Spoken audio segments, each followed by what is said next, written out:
Nach, es la ACB, juega 0405, sí, tan solo juega. Y qué mejor manera de arrancar la temporada que con mi tertulia, con mis expertos sobre Luca Murcia. Voy a intentar que se mojen más este año, voy a intentar mojarme más yo también, porque es lo que nos habéis pedido por Twitter.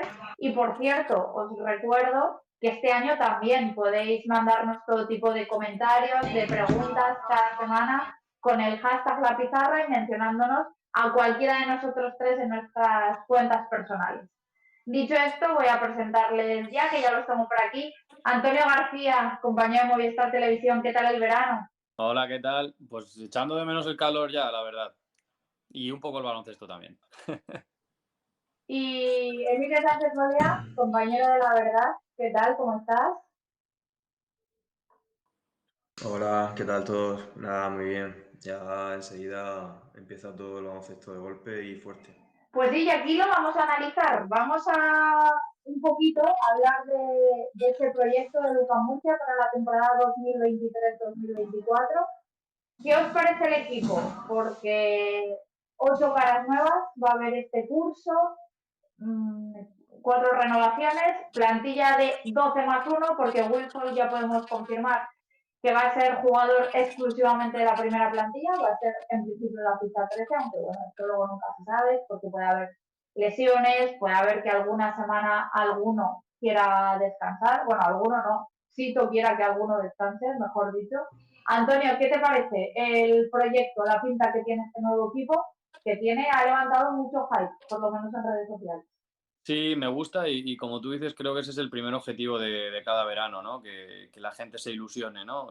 Creo que es el objetivo principal y el primer paso y el indicativo de que se han hecho buenas incorporaciones. Es verdad que tú decías, 8 fichajes, solo Thunder Palencia ha incorporado más jugadores en toda la liga ACB que UCAM Murcia y bueno, varios puntos que seguro gustan al entrenador porque así lo había manifestado en rueda de prensa, ¿no? 10 de los 12 jugadores saben lo que es jugar en ACB, los 12, pues ahora el jugador que está en la formación, ¿no? Podemos decir, pero los 12 que vienen para ser primera plantilla también han jugado en competiciones europeas, es decir, Coupen y Esleva saben lo que es jugar en Europa, no será su primera experiencia fuera de Estados Unidos, así que creo que es una plantilla competitiva y un desafío por delante. El hecho de que hay que establecer nuevos roles y hay mucha igualdad entre jugadores en casi todas las posiciones. Hay muy pocas en las que veas un titular muy destacado. Otras temporadas eso ha sido negativo. Para mí creo que es una cosa que haya competencia siempre creo que es una cosa positiva y es un desafío para el entrenador el hecho de establecer roles. ¿Es la mejor plantilla de la historia del club? Para mí no. Ojo, bueno, ya, primer titular. Es muy interesante eso que dice Antonio de los roles, de la igualdad de los jugadores en cada posición, porque es verdad que ha habido temporadas que esa definición de roles de un claro titular y un claro suplente pues ha beneficiado a los jugadores, uno por sentirse importante, otro por tener un rol más reducido pero mejor definido, y otras veces sí que se ha dado el caso contrario, que ha estimulado para que los jugadores bueno, se entreguen más o jueguen mejor o cada temporada haya podido sorprender a alguien de quien no esperabas quizá tanto. Eso es algo que hace muy interesante el equipo de este año, ¿no? Esa igualdad, esa supuesta igualdad en todas las posiciones. Y además creo que por cada posición, cosa que ahora desgranaremos un poquito más, supongo, pues creo que bueno, que se puede ser optimista en cuanto a que exista la química, ¿no? entre esos jugadores. Todo esto, pues claro, sobre el papel, lo que decíamos, ¿no? Que la plantilla pues ha generado ilusión, ha generado bombo. Antonio decía que para él no es la mejor plantilla, eso, pues bueno, tendremos que verlo ahora más adelante, pero sí que es verdad que parece que cada año sí que se cuelan ese tipo de opiniones, ¿no? Que por lo menos a alguien le puede parecer que sobre el papel la plantilla es la mejor temporada de siempre. El año pasado yo recuerdo que se decía también y este año también lo he leído. Así que ya veremos cómo funciona todo, pero desde luego creo que es muy interesante, ya no solamente por el tema este de los roles, sino porque estamos ante una plantilla que une muchas caras nuevas, también como decía Antonio, pero también que dice adiós a otros que han sido jugadores muy identificativos del equipo, las últimas temporadas en el caso de Tomás Bellas o muchas en el caso de Sadiel Rojas. Creo que también es interesante comprobar si efectivamente va a ser una plantilla muy estilo Sito Alonso, como también se está diciendo, o lo que parece, también los propios jugadores lo dicen. Y bueno, pues vamos a ver hasta dónde llega este equipo, que el año pasado, tanto que parecía una montaña rusa la temporada, bueno, y lo fue, se terminó en un muy buen noveno puesto. Así que bueno, creo que es muy interesante todo ver cómo funciona. La gente nos ha pedido que nos mojemos, así que allá voy. Yo no quiero chafarle la ilusión a la gente ni a vosotros, que parece que esta tertulia es, ¡boh! Ya ha llegado la pizarra, ¡pum! Pero es que yo tengo muchas dudas. Bueno, algunas, pero algunas que creo que son bastante importantes en puestos importantes. Por ejemplo, os las digo también y empezamos a analizar posición por posición. A mí la posición de base me genera dudas y dirán, joder, pues si hemos fichado a gente buenísima y contrastada. Pues que a mí, por ejemplo, Hawkinson me genera dudas porque es que se lesiona mucho y es una posición clave porque para mí la posición de base es una o la más importante. Mira, tengo datos aquí. La temporada pasada, solamente de ACB, voy a contar los partidos de ACB, se pierde 11 partidos por lesión. El último lo jugó el 15 de abril, con lo cual lleva desde el 15 de abril sin jugar, bueno, quitando los amistosos, ¿no?, que ha habido este fin de semana, que por cierto se han caído en los dos contra Andorra y contra Manresa.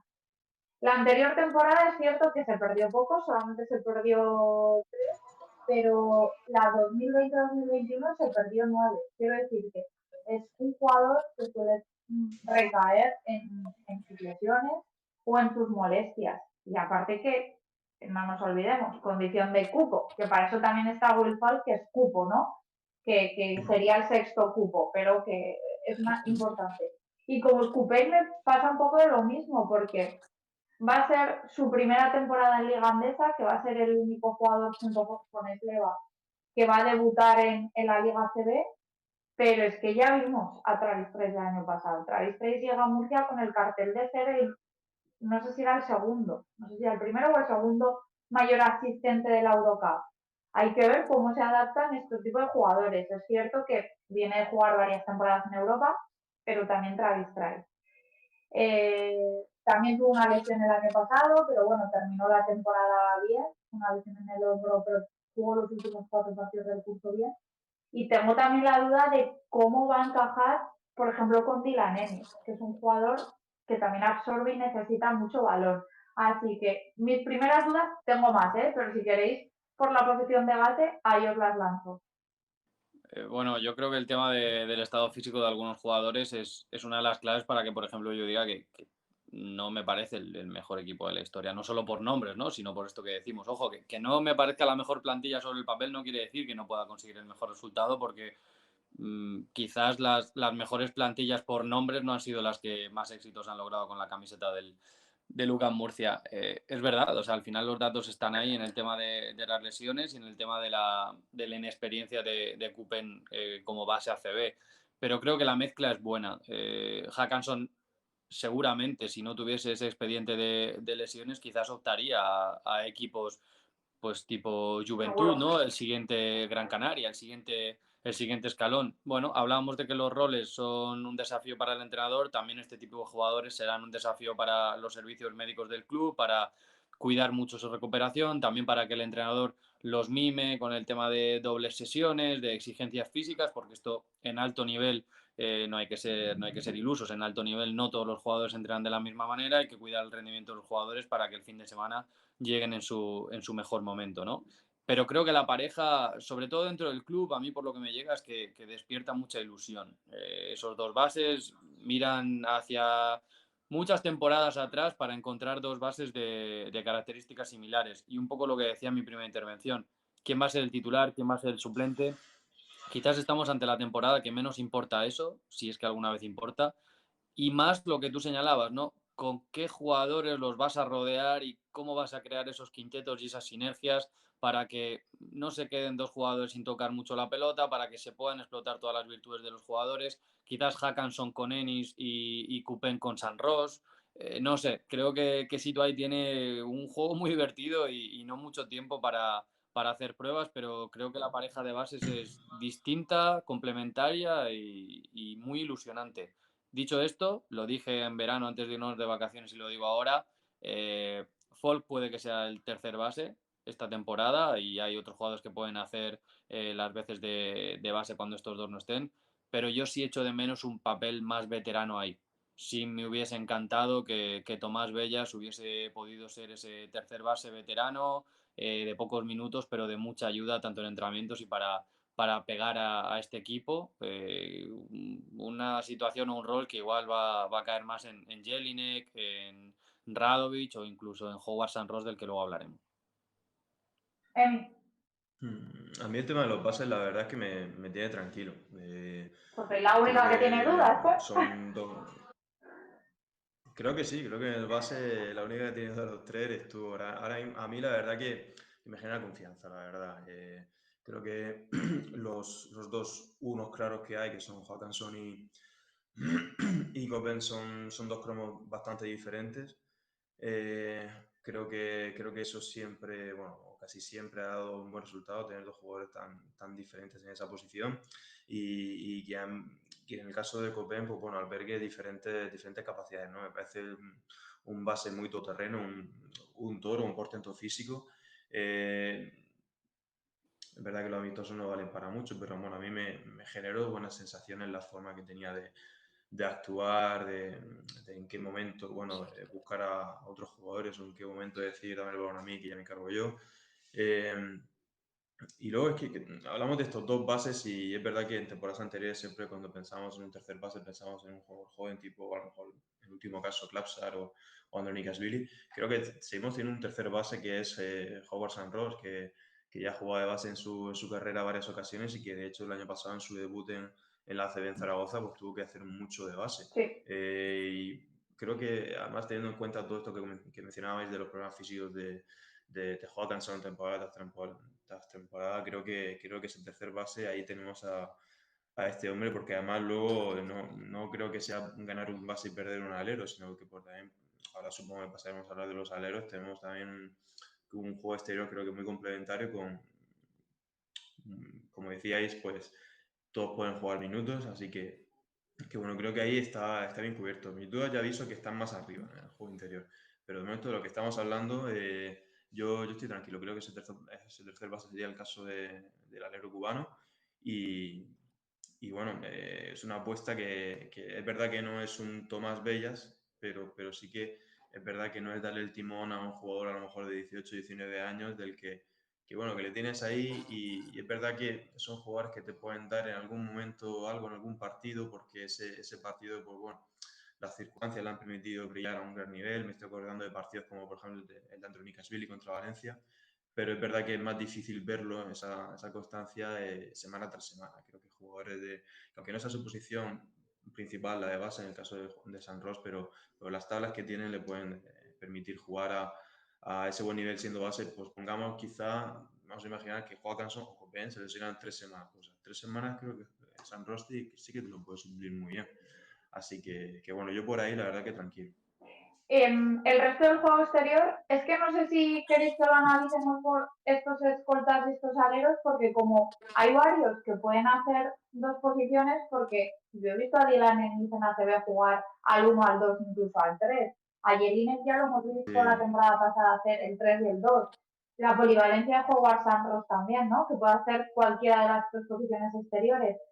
Pero, ¿qué os parecen? Las caras nuevas, Dylan Ennis, un jugador que tiene pasado en Liga Andesa, en Zaragoza, en 2 etapas, en Andorra y en Gran Canaria. Un jugador que antes hablabas, Emilio, de Coupé.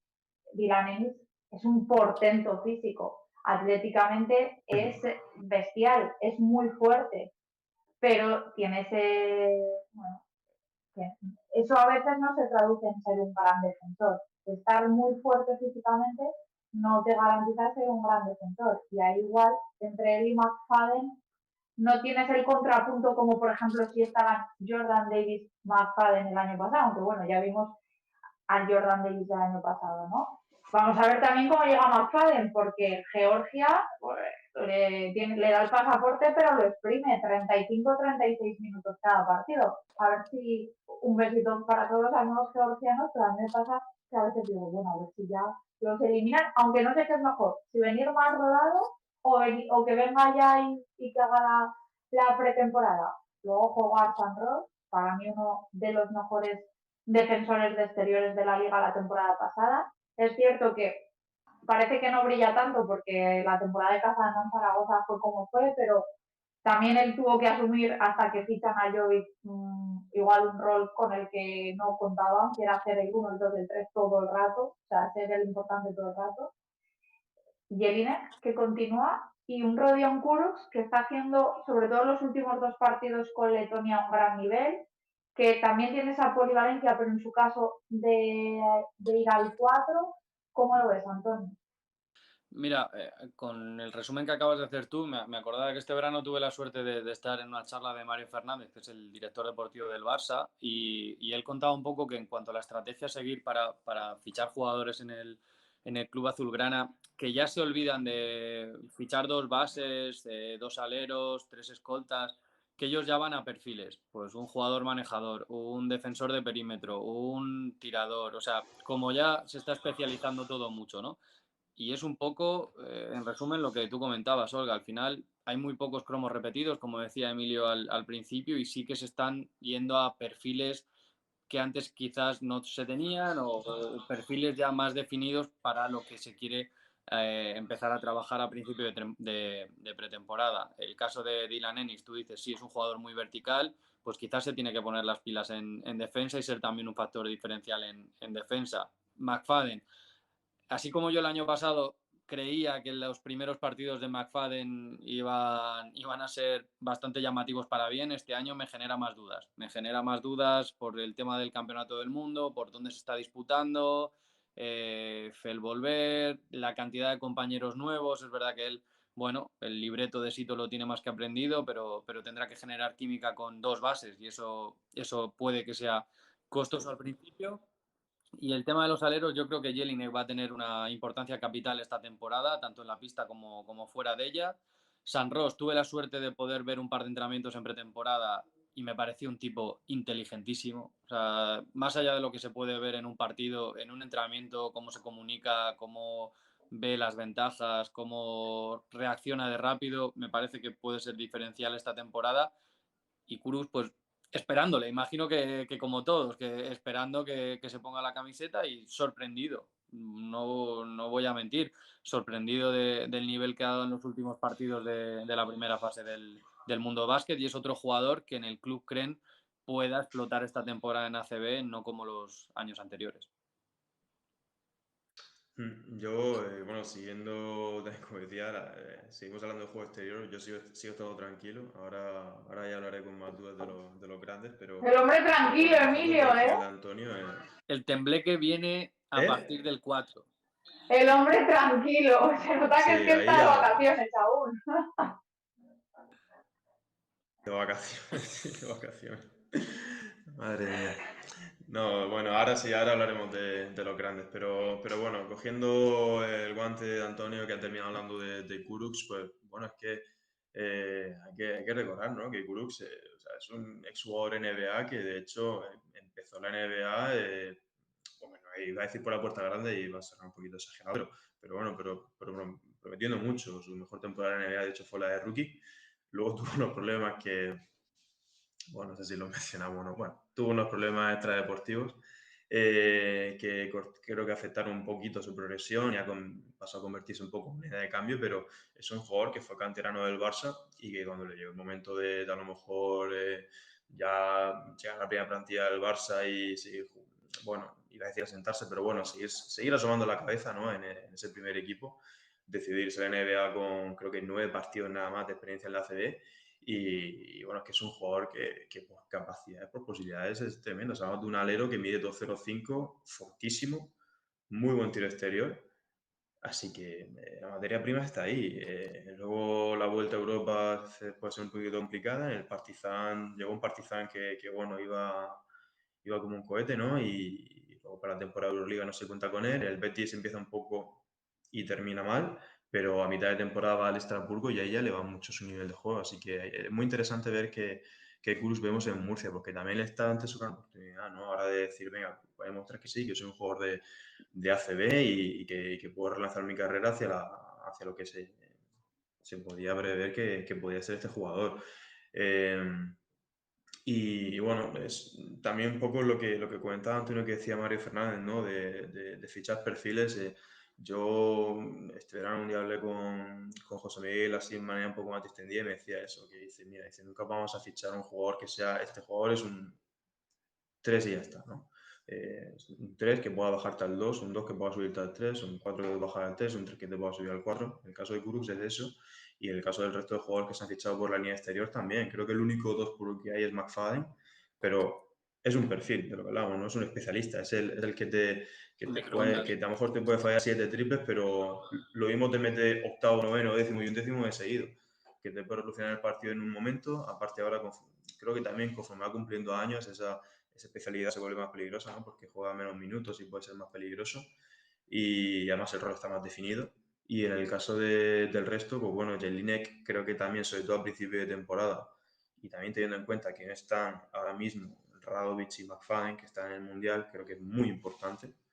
Además es un jugador que creo que es de esos jugadores que tienen más respeto entre los profesionales que entre los aficionados. Y bueno, creo que va a ser muy importante en el principio de temporada. Yo le considero más 2 que 3. Pero bueno, y en el caso de Enis, pues a mí la verdad es que es un juego que me gusta muchísimo.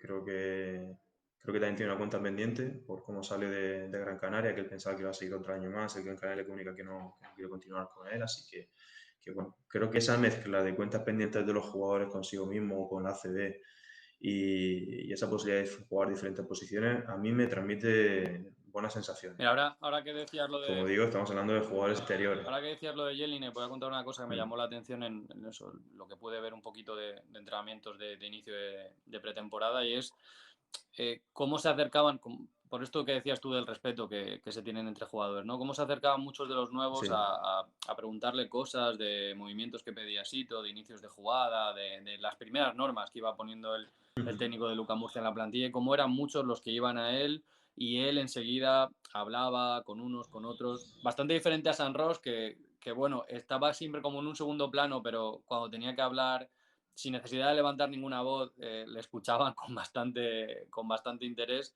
Y como tú dices, yo creo que el Jelinek va a ser clave en estos primeros meses por el hecho de que tiene que tener esa jerarquía, ¿no? Que le da la experiencia, que le da un dilatado currículum y también un amplio conocimiento de quién es su entrenador. Y otra cosa que me llamó mucho la atención en esos entrenamientos fue cómo estaban todos por la labor de ayudarse, ¿no? Y cuando en un equipo profesional no hay roles tan definidos como los que a priori no había en los primeros entrenamientos, es bueno que entre jugadores de la misma posición se apoyen, se señalen situaciones, no sé, vayan al detalle para que todos puedan mejorar. Y eso fue de gran alivio para todos los que estaban viendo ese entrenamiento, yo creo. Esa sensación de que hay material para construir algo bueno tanto dentro como fuera de la pista. Y creo que hoy en día es tan importante lo uno como lo otro. Bueno, yo creo además que seguro que, perdón, Luca, nada, solamente iba a decir que seguro que también con la experiencia de la temporada pasada, bueno, con la química de la plantilla se ve afectado un poquito por el caso de Jordan Davis, bueno, quiere coger muchos balones muy de golpe, quiere ser un jugador diferente al que estaba siendo, que se le cargue de responsabilidad. Luego también bueno, ese problema que tuvo siempre con Travis Trice, ¿no? Que luego se va a Davis, pero parece que Trice sí que tiene un poquito eso, ¿no? De querer más, ¿no? Luego, justo qué casualidad que el momento que le toca descansar a él, a partir de que ya Chiosa dice, pues mira, pues cojo, me voy. Creo que, bueno, yo si hubiese sido gestor de ese equipo, desde luego lo habría tenido muy en cuenta para la próxima plantilla. Me hubiera asegurado de que quien viene, sabe lo que viene y sabe que se tiene que complementar con el al lado, así que bueno, eso que comentas está muy bien, es muy interesante. Creo que es de esas cosas que a los aficionados le va a gustar escuchar y bueno, es que es fundamental, sobre todo después de un año de montaña rusa que se vivió como fue la temporada pasada. Yo quería añadir que, un poquito al hilo de lo que estaba diciendo Antonio, ¿no? De esos roles también más fuera de la pista, de a quién escuchar, quién ejercer un poquito de líder. A San Ros el público aquí todavía no lo ha visto, salvo cuando vino Casano en Zaragoza a jugar, pero bueno, puedo decir porque me consta desde dentro del vestuario del conjunto zaragozano que es un líder, o por lo menos lo fue la temporada pasada en Zaragoza, que fue una temporada complicada, pero bueno, él es el que lleva la voz cantante tanto en vestuario como en pista. Al final es un jugador que ha jugado en Euroliga, que ha jugado en equipos como Panathinaikos, que ha jugado también en CSKA, que quizá por currículum y trayectoria, salvo Kurz, que ha estado, bueno, pues lo ha mencionado antes Emilio, ¿no? En NBA, Barça, Partizan, San Ros tiene un currículum que cualquier jugador querría, ¿no? Entonces, me parece además, ya sobre la pista, un todoterreno, además de hacer las 3 posiciones exteriores, lo buen defensor que es. De esos jugadores que hacen poquitas cosas mal, quizá lo más irregular que tiene es el tiro de 3. Es un poquito lo que le pesa y yo espero que venga para ser el líder, el alero titularísimo y también que es que con esto toco madera, ¿sabes? Porque yo decía lo mismo de James Anderson, lo he dicho de muchos verano tras verano, no sé qué pasa en esa posición de alero que siempre se quita un gran jugador y no termina de rendir. A mí el que más ilusión me ha hecho este verano es el fichaje de Juan San Ros, me parece el jugador más completo y más Apenas se nota que es tu inteligente. favorito. Apenas. O sea, Club de fans de Juan San Ros. Que luego con los otros Apenas se partidos y nota que ha digo, jugado en chao. Zaragoza. Pues quizá por eso lo he visto tanto. Y bueno, Sí. el Club Zaragozano de verdad lo ha intentado renovar por todos los medios. Hablaba con gente del club, con prepas, con gente que ha trabajado día a día con él. Me dice que es un espectáculo verle entrenar cada día, que es cierto que sabe administrarse muy bien, esto es de veterano, sabe cuándo tiene que correr, cuándo no, en pretemporada, cuándo tiene que hacer un esfuerzo de más o un esfuerzo de menos, pero también lo que ayuda a los jóvenes, lo que les explica también a los jóvenes y que ese rol tiene que hacerlo en el Ucambuya. Vamos a ver. sí. Y si no tengo yo mal entendido, lo tenía hecho en Israel y al final se decidió por Murcia. Sí. Lo explicó Mejor, en mejor. rueda de prensa, ¿eh? Lo explicó en rueda de prensa. Dijo textualmente que a los jugadores muchas veces se les proponen muchas cosas a la hora de fichar, se les regala mucho el oído. Bueno, no dijo esta frase, ¿no? Porque no la tiene en su diccionario a lo mejor. Pero bueno, que lo que le había llamado la atención de Murcia y de Alejandro Gómez para fichar por el UCAM había sido, textualmente dijo que Alejandro había sido honesto. Tanto Alejandro como Sito le habían explicado el proyecto y que a veces se valora más eso que quizá seguramente una oferta económica superior como era por lo menos la de Israel. Bueno, la de Zaragoza también era bastante importante. Pasamos al juego interior, a las dudas de Emilio. Sleva, el único fichaje en el juego interior que no conoce la liga, la renovación de Nema, que fue el jugador más regular, con más regularidad de la temporada pasada. Y luego me imagino que los 5, ¿no? Que por ahí es por donde vienen las dudas. Un Virgander que hasta ahora en su carrera no ha sido el pívot referente en la liga andesa, estaba en los últimos años a la sombra, por decirlo así, de Tommy. Musa Diagne, lastrado por lesiones en los últimos años. Y Jordan Saco, que continúa. Antonio. Casi que en esta dejo que Emilio empiece. A ver sus duditas. ¿Quieres que haga yo de malo y luego ya tú te encargas de matizar? O... No, creo que igual vamos de la No, mano bueno. en esto también. No, mira, mis dudas las voy a dividir en posición de 4 y posición de 5. En el 4 me genera dudas el tema de Sleva, pero simplemente por el hecho de ser debutante, ¿no? En la ACB hay jugadores a los que la ACB se la atraganta cuando son debutantes y no vienen tampoco con un perfil digamos, de jugador súper contrastado en Europa, ¿no? Por mucho que haya estado jugando aquí 5 temporadas, pero bueno, no es un jugador que digamos que no sé, que te dé titulares, ¿no? Este tío ha metido los cuantos triples de esta semana, lo que sea. Es un jugador, Sleva, bueno, que hay que verle, pero a mí lo que me genera dudas en la posición de 4 es el tema de también, en el caso de Radovic, yo creo, y esto que se entienda bien, creo que el año pasado Sito tira más de Radovic de lo que le gustaría. Esto viene también porque el puesto de 4 que bueno, se le empieza también dando esa confianza a Ryan Luther, pues un jugador que no responde a las expectativas y sobre todo que lo que es su misión de abrir el campo al final no la ejecuta, porque es un jugador que en muchos partidos, en casi todos lo hemos visto, renunciar a muchos tiros que tenía que tomar, ya no solamente porque los meta, sino por ese querer jugar con un 4 abierto. Creo que al final se tiene que tirar demasiado a Radovic. Entonces, si te sale medio bien Sleva, un poquito mejor que Luther, ¿qué Radovic vamos a ver? Porque el Radovic que empieza con Sito Alonso tampoco es el mejor Radovic. Y recuerdo que cuando Radovic vuelve a Murcia, vuelve en un momento excepcional de su carrera. No me gustaría que el hecho de que en ese compañero de 4, que es Sleva, que supera a Luther, eso quiera decir que Radovic veamos menos o un Radovic más diluido, un Radovic que tiene que intentar adaptarse a jugar a otra cosa que es la que a él más le conviene, que es el darle balones en el poste bajo, ¿no? Que ahí el año pasado pues creo que demostró ser un jugador con mucha solvencia, con capacidad para asumir esos tiros.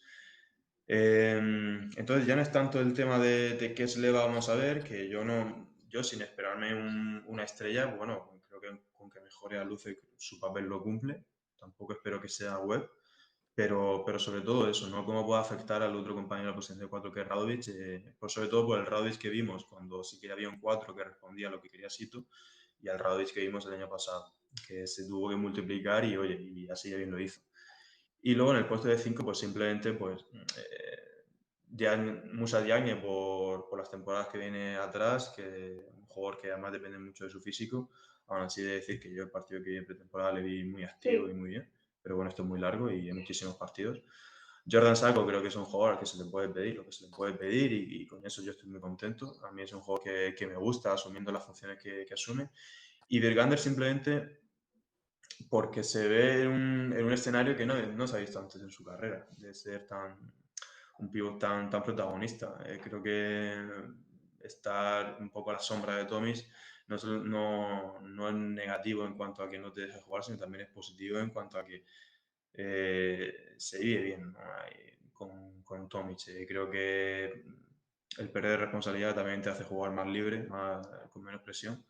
Y además, pues bueno, creo que no hay otro Virgander, no hay otro jugador de ese perfil como el que él tiene. Creo que los otros 5 son muy diferentes a él, así que creo que es mucha la responsabilidad, mucha la confianza que se deposita en un jugador que no ha ejercido su papel todavía en su carrera. Simplemente por eso me vienen las dos, no porque yo crea que no sea un jugador que tenga validez. Creo que sí que la tiene, pero creo que la temporada es muy larga, creo que la temporada es muchísimo más que baloncesto y por eso ahí creo que un jugador como él, pues bueno, quizás eso le pueda pasar factura en algún momento, que ojalá que no, pero bueno, simplemente porque no lo ha demostrado antes de su carrera, porque no ha ejercido ese rol, pues tampoco creo que se tenga que pedir una confianza ciegas. Creo que si hay algunas dudas en la plantilla, pues vienen por ahí simplemente.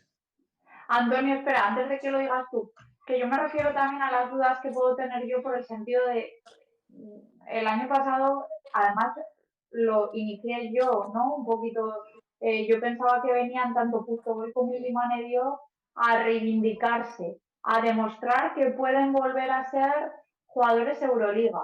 Y no lo hicieron. O sea, yo pensaba que venían aquí con la intención de reivindicarse, o no sé si no pudieron, o por lo menos yo no sentía que venían con esas ganas de reivindicarse, que quizás mostraron en su discurso de presentación. El rol de Virgander en ese sentido es un poco diferente, porque no es reivindicar y volver a ser lo que ya eres, sino es una reivindicación diferente en el sentido de puedo serlo, ¿no? Sí, y algo que además decía Sito, no confiaba en mucho, ¿no? No en este jugador, sino en traer jugadores para hacer algo distinto de lo que venían acostumbrados a hacer, ¿no? Es una frase que la hemos escuchado muchas veces en la sala de prensa del Palacio de los Deportes. Yo ya lo dije en su momento, no estoy de acuerdo con esa frase, creo que al final todos tenemos en la vida la oportunidad de tirar la puerta abajo, antes o después, a Virgander le llega ahora y creo que se le está azuzando para ello, ¿no? Y no será raro escuchar en la pista auxiliar o en el vestuario del Palacio el hecho de que alguien le diga, ahora Tomic eres tú. Y es que es eso, y se ha deslizado, ¿no? Que va a ser el 5 referencia del equipo. Tiene otras características a las de Sakho y a las de Diagne. En principio ha de tener más puntos en las manos por sí mismo, no por lo que generen los compañeros para él. Y luego está la duda de cómo se va a adaptar a ese sistema defensivo de ayudas, de defensa del bloqueo de Sito, y a una manera de jugar distinta a la del Juventud, que es la que ha mamado toda la vida. Y en el puesto de 4, bueno, me pillé revisando un poco las estadísticas de Sleva, que tiene la curiosidad de que jugó 3 temporadas en la segunda liga francesa, que es ahí donde llega a París por primera vez desde Estados Unidos. Y no es un tipo que tenga facilidad para abrir el campo, al menos no lo ha demostrado. Sus mejores porcentajes fueron justo los 20 partidos que jugó en Alemania la temporada pasada, que es verdad que hace un sprint final de temporada brutal. Sí. Y las sensaciones que es bastante parecido a Lucer, porque Lucer era eso también, pero da la sensación de que quizás es más maduro psicológicamente que el ala pívot de la temporada pasada. Es decir, al final trascendió, ¿no? Lucer llegó el momento de que estaba bloqueado, de que ya no solo era la sensación que tenía la gente cuando veía un partido del equipo, sino que te lo reconocían, y él mismo lo reconoció, ¿no? No saber cómo salir de ese bucle, tener miedo a lanzar a canasta, mucha inseguridad. Da la sensación de que, sin ser un jugador sobradamente descarado, este Sleva, da la sensación de que es más frío en ese sentido, de que puede coger tiros, de que tiene más claro sus limitaciones y de que puede ser un jugador más aprovechable en ese sentido que el jugador que vino de Turquía, con un perfil muy parecido y unos números casi similares a los de Sleva. Lo iremos viendo porque la pretemporada, como hemos dicho, está teniendo las ausencias de los 3 que están en el Mundial: McFadden, Radovic y Kuru, la lesión de Jordan Sakho, que se está perdiendo la gran parte de la pretemporada, y luego también, y desde aquí mandarle un abrazo a Sito Alonso y a su familia, el entrenador no ha podido dirigir los 2 primeros amistosos del equipo por el fallecimiento de su madre. Si no pasa nada raro, sí estará mañana en el amistoso de Yecla. Por cierto, oportunidad de oro para ver al equipo en la región de Murcia, 12:30 de la mañana, sábado, contra Granada. Eso, bueno, pues al final, por mucho que tus ayudantes sigan las pautas que marca el entrenador, seguramente también se ha notado la ausencia del técnico y vamos a ir viéndolo. Todo eso lo vamos a analizar en la pizarra. Chicos, tenía muchísimas preguntas también para haceros, objetivos, puntos fuertes y puntos débiles de la plantilla, pero como nos quedan todavía varios programas antes de esa puesta a punto, que para mí va a ser la Supercopa, por cierto, también me apetece hablar de la reforma del Palacio. Ojalá esté todo bien, llegue para quedarse, pero claro, es que las obras han empezado en agosto, cuando el equipo justo empieza la pretemporada. El Pozo se ha tenido que cambiar de pabellón para entrenar, y el UCAM Murcia entrenar en la pista auxiliar, que no es la pista principal. Entonces, pues bueno, sí que el Palacio necesitaba mejoras. Es cierto que la confirmación de la Supercopa te la dan a mitad o final de julio, pero claro, justamente ha coincidido la puesta a punto y la etapa de pintura del Palacio con la pretemporada, y el equipo no está pudiendo entrenar en la pista principal. De todo esto hablaremos la semana que viene, que como digo, tengo muchas más cosas que preguntaros. Vamos a ver qué le ha parecido a la gente, sobre todo hoy el nuevo formato de la pizarra, que nos estamos aquí innovando, las nuevas tecnologías en el canal de YouTube. Rubén Bartolomé, compañero de Onda Regional, es el que crea todo. Sin él este programa no sería posible. Le doy las gracias. Pero os tengo que dejar porque viene Juana y López para analizarme la plantilla del Jairi. Así que os emplazo al viernes que viene, chicos. Un besito. Un beso, chao. Muy bien, nos vemos, hasta luego.